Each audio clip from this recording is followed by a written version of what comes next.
Le métro tient une grande place dans la vie des travailleurs parisiens. Ils y passent en moyenne 1 heure chaque jour.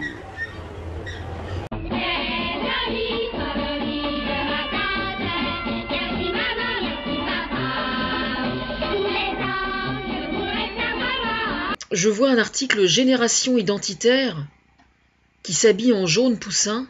Des blousons jaunes dans le métro parisien. Non, pas jaune poussin, jaune citron. C'est bien pire.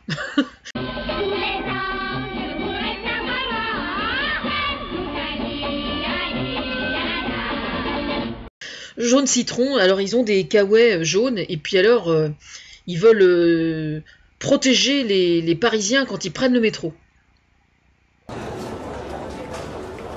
Ah, au fait, vous savez que dans le métro, il y a 5 millions de passagers par jour. Et aux heures de pointe, on met le maximum de rames, ce qui représente 600 trains qui circulent en même temps sur l'ensemble du réseau.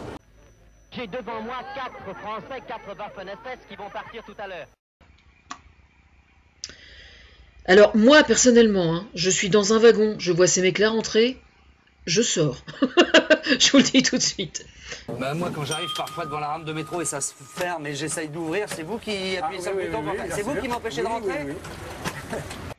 Donc les mecs, ils rentrent à tous dans un wagon pour surveiller les délinquants éventuels, je suppose. Donc, voilà. Dans ces voitures, aux sièges rembourrés dans les 2 classes, un éclairage rationnel et l'absence de trépidation permettent aux voyageurs de lire avec aisance.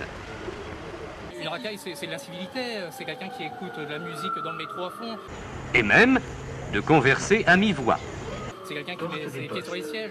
De prendre des notes. C'est quelqu'un qui va agresser une femme. De modifier à leur gré la ventilation. La racaille en général se balade, c'est une hyène. Lamentable. Parce qu'en fait, c'est tout simplement apprendre la peur aux gens.